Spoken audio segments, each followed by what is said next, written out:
I want you to grab one of these big power supplies.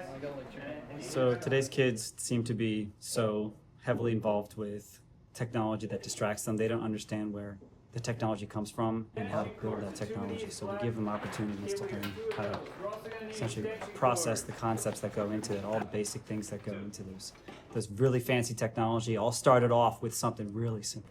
Yeah, so today the kids were working on a electrical breadboard. Looking at this picture here where I have an LED.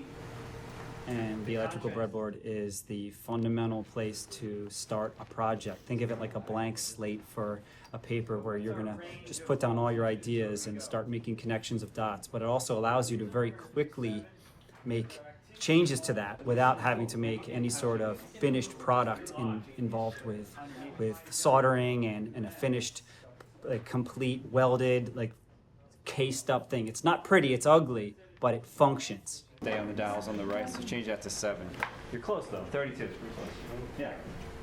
Got it? Honestly, that just comes down to fundamental constructivism, where learning by doing is that process of when you process it, you use more senses, you're actually like experiencing that. Experiential learning is really where the true fundamentals come into play.